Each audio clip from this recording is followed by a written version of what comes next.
বাইরে থেকে জন্ম নিয়ে এসে বা এখান থেকে জন্ম হওয়ার পরে যদি তারা 7 ইয়ার্স রুটে আবেদন করে, তাহলে এখানে জন্ম নিলে ইউকেতে যদি জন্ম হয় এবং 7 বছর কমপ্লিট করে, 7 বছর কন্টিনিউয়াসলি সে এদেশে থাকে, তাহলে কিন্তু সে সেটেলমেন্ট পেয়ে যাবে।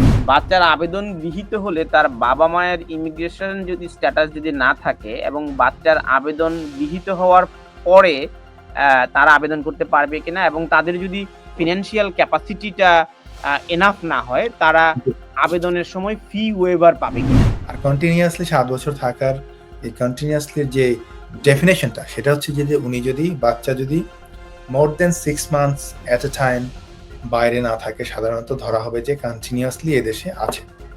সো থাকলে, আবেদন করলে বাচ্চা আপনার এখানে একটা লিগ্যাল স্ট্যাটাস পাবে, সেটা ইনডেফিনিট লিভ টু রিমেইন হোক আর প্রাইভেট লাইফে 2.5 বছরের ভিসাই হোক। Stonebridge Legal Solutions Limited, your trusted immigration partner.